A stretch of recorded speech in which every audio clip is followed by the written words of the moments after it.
Serangan Rusia yang semakin brutal tak menyurutkan Ukraina untuk melakukan perlawanan sengit. Ukraina menggunakan semua pertahanan yang mereka miliki untuk mengantisipasi peningkatan serangan Rusia. Sementara itu menanggapi pernyataan Rusia, Dewan Keamanan Perserikatan Bangsa-Bangsa atau PBB menyarankan agar Rusia menjunjung tinggi perdamaian.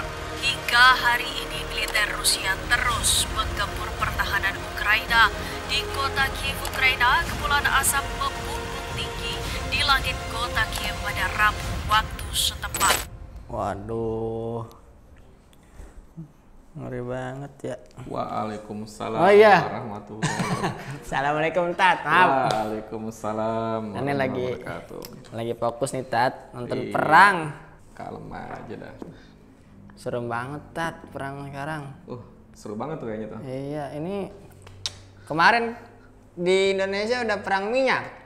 Minyak. Iya, sekarang di internasional Rusia sama Ukraina. Waduh, ente nggak kesana? Memicu. Waduh, jauh Tat. Nggak apa-apa. Nggak apa-apa ya. Berangkat aja. Nah, mending naik aja Tat. Udah perang mah ngeri. Serem ya. Iya. Belum kawin lagi ya. Mana, aduh, masya Allah. Utang banyak lagi ya. Waduh, jangan dibuka semua tuh Tat. Oh gitu. Iya Tat, aduh, gimana nih Tat? Memicu perang dunia ketiga nih Tat. Di mana perang Timur Tengah memanas, Palestina Israel nggak kelar-kelar Tat. Iya, tuh. Di Eropa sekarang ada lagi. Dikirain Timur Tengah doang Tat yang membahas. Sekarang di Eropa ya. Sekarang Eropa Tat. Rusia sama Ukraina ya. Betul. Jadi gimana nih Tat kita ke depannya Tat? Kalau kita ngebahas tentang perang. Bentar, kita sapa dulu. Oh gitu. Sebelum lanjut. Oh iya, iya.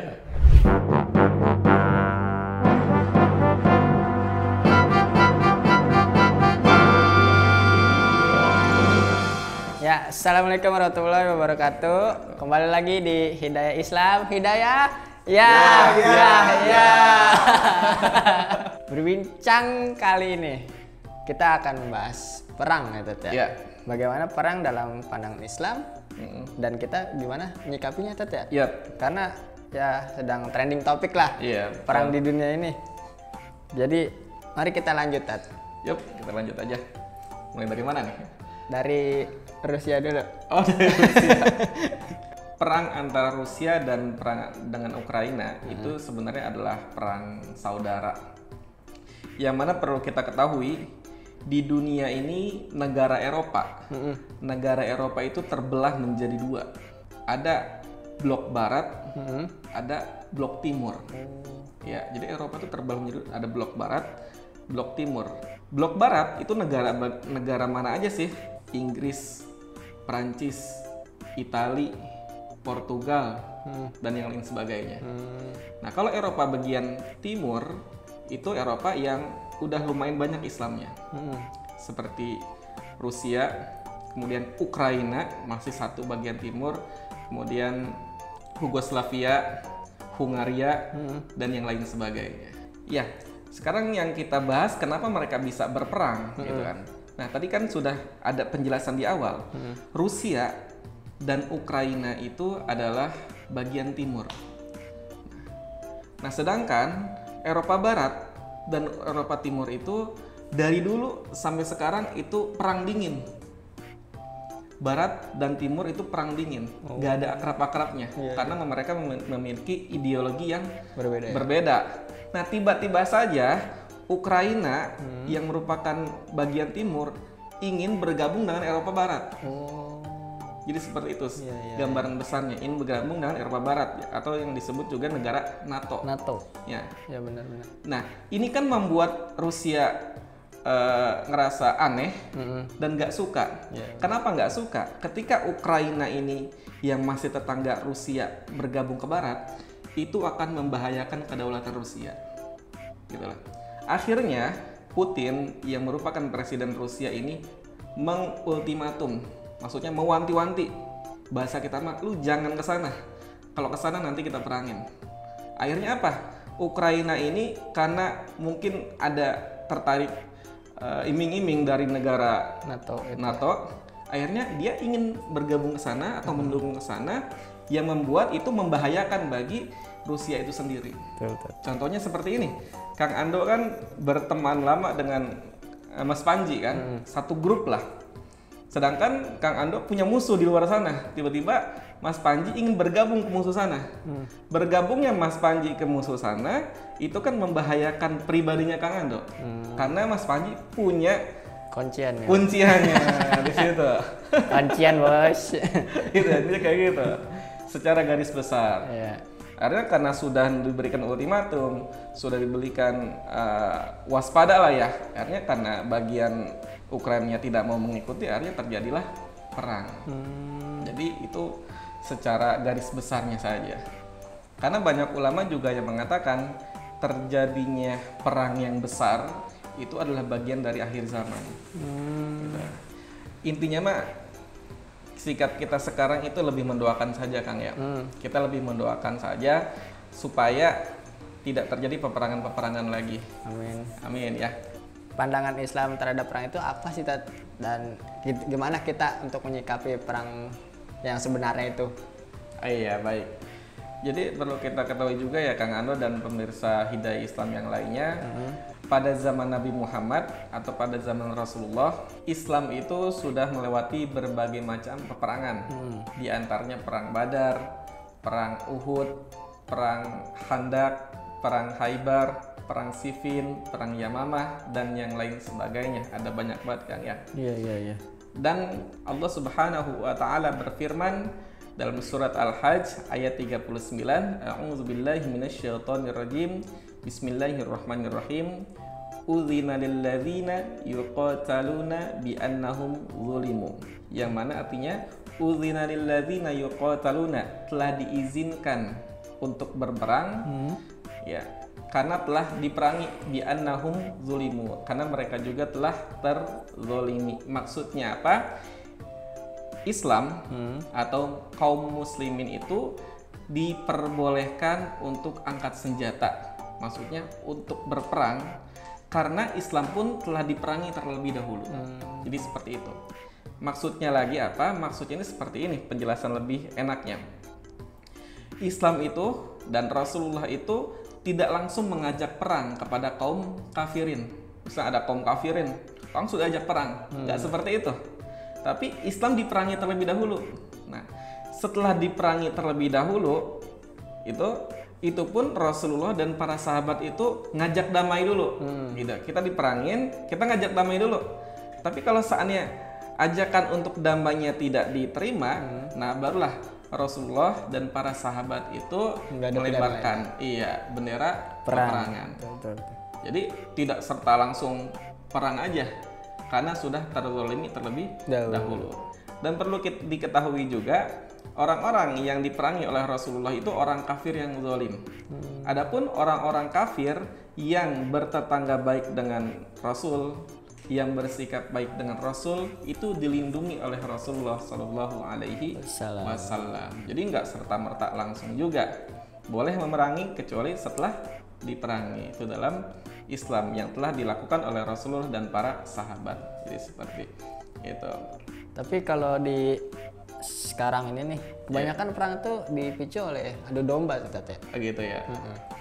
Dan perang yang sekarang terjadi itu ya berbeda dengan zaman Nabi. Iya benar ya. Kalau perang pada zaman Nabi ya sudah mengikuti proses turunnya ayat yang diberikan oleh Allah. Kalau zaman sekarang perangnya ya bukan karena mengikuti aturan Allah, tapi perangnya karena kekuasaan. Perangnya karena perebutan ego. Wilayah juga ya. Iya, perebutan wilayah juga. Jadi seperti itu. Dan zaman Nabi pun ketika perang terjadi, itu banyak aturan-aturan Islam itu yang dikedepankan. Anak-anak tidak boleh dibunuh, fasilitas umum tidak boleh dirusak, wanita juga tidak boleh dibunuh, tokoh masyarakat tidak boleh dibunuh juga. Jadi orang yang di luar peperangan tidak boleh kena. Beda halnya dengan sekarang ya? Zaman sekarang beda. Orang yang nggak ikut perang kena juga. Meskipun dalihnya sipil, warga sipil tidak ada yang terkena. Iya, dalihnya seperti itu. Pada nyatanya kan betul. Seperti di Palestina aja, perempuan, anak kecil, warga sipil biasa. Iya, betul. Tidak pandang bulu maksudnya. Tentara Israel menyerang. Ya, seperti itu Tata. Jadi pesan untuk kita dalam menyikapinya gimana nih Tata? Iya. Jadi pesan yang akan saya berikan adalah saya cuma ingin mengutip apa yang telah Rasul sampaikan Jadi setelah terjadi perang Badar, perang pada zaman Rasulullah dan itu pada bulan puasa. Setelah perang Badar selesai, Rasul mengatakan, "Roja'na min jihadil asgor ila jihadil akbar." Artinya kita telah pulang dari perang kecil dan kita akan menemukan perang yang besar. Wah, sahabat kan kaget. Perang kecil gimana? Perang Badar nih gitu kan. Bahasa kita mah ya. Masa dibilang kecil? Zaman puasa pula, pada puasa tuh Rasul. 313 lawan 1000 kan jauh banget. Buset juga ya. Sahabat kaget. Kecil gimana? Terus Rasul mengatakan, jihadul akbar yang dimaksud dengan jihad akbar, perang yang sangat besar itu adalah jihadun nafsi. Jihad melawan hawa nafsu. Oh iya. Jadi seperti itu. Emang mentat perang lawan hawa nafsu sendiri tuh emang yang susah. Aduh, saya aja masih susah, Pak. Susah ya? Prajurit saya masih kalah. Sama hawa nafsunya masih kalah, Tet. Aduh. Iya. Astagfirullah.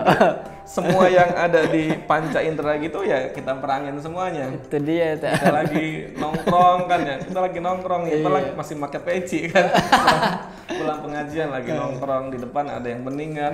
Itu hati kita kan mengatakan dosa. Itu hati ngomong tuh. Itu hati ngomong, malaikat bisikin.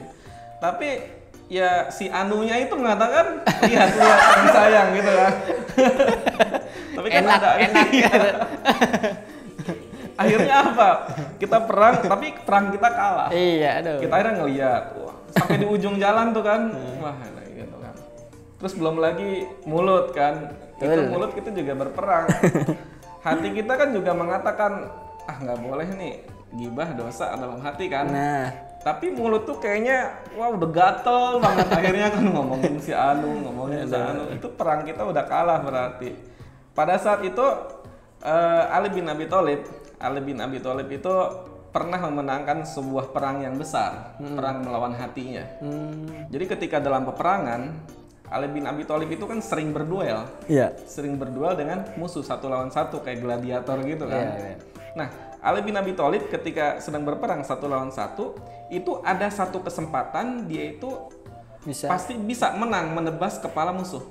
Tapi pada saat itu ketika ingin menebas, musuhnya meludahi muka Ali. Cuy, diludahin.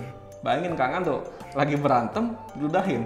Makin ada marah. kesempatan, makin jadi kan. Jadi. Pada saat itu Ali yang ada kesempatan buat menebas kepala musuh itu nggak jadi, dibiarin kabur gitu aja musuhnya. Sahabat nanya, wahai Imam Ali, kenapa nggak langsung dibunuh aja? Apa kata Imam Ali? Saya takut ketika saya membunuh itu bukan karena Allah tapi karena nafsu. Oh. Ih, subhanallah banget kan? Masih kepikiran kan Masih ya? kepikiran itu. Nah, kita mah kagak ada pikiran ini. Kita mah nggak ada pikirannya. Makanya, aduh. Itu perang yang besar jadi kata Nabi Muhammad Sallallahu Alaihi Wasallam.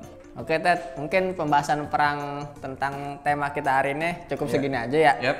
Dan kita juga berharap semoga perang di berbagai penjuru dunia ini segera berakhir, Ted ya. Iya, mudah-mudahan ya. Amin. Jadi kita hidup dengan damai ya, Ted ya. Ya, buat sahabat Hidayah Islam semuanya, supaya ilmu kita semakin meningkat lagi, apalagi sebentar lagi bulan Ramadan nih, kita tingkatin ketakwaan kita, ya salah satunya dengan cara banyak nonton video ini. Ya, benar. Jangan lupa like, share, dan subscribe. Karena banyaklah ilmu yang bermanfaat, insya Allah ya. Insya Allah. Untuk kalian semua, teman-teman semua. Jadi ya kita akhiri dan sampai jumpa di segmen selanjutnya di Hidayah Islam. Hidayah. Ya. Assalamualaikum warahmatullahi wabarakatuh.